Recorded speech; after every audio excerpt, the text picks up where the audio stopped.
YouTube ప్రేక్షకులకు నా యొక్క నమస్కారం అండి. ముందుగా మా వీడియో కొత్తగా ఎవరైనా చూస్తున్నట్లయితే మీరు తప్పకుండా సబ్స్క్రైబ్ చేసుకోండి. మీరు సబ్స్క్రైబ్ చేయడం వల్ల మేము చేసే కొత్త వీడియోలు మీకు నోటిఫికేషన్ వస్తుంటాయండి. ఇది చూడండి, మరుగుమందు.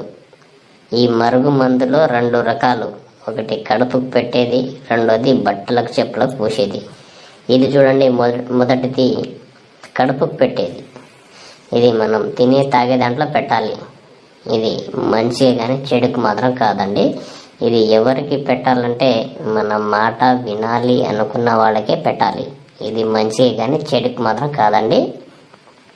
ఇది ఎందులో పెట్టాలంటే మనం తినే తాగే దాంట్లో పెట్టాలి. చికెన్లో కానీ, మటన్లో కానీ, స్వీట్లో కానీ, జ్యూస్లో కానీ, లేదా ఏ కర్రీస్లో పెట్టచ్చు. ఎటువంటి సైడ్ ఎఫెక్ట్ ఉండదు, ఎలాంటి ప్రాబ్లం ఉండదు.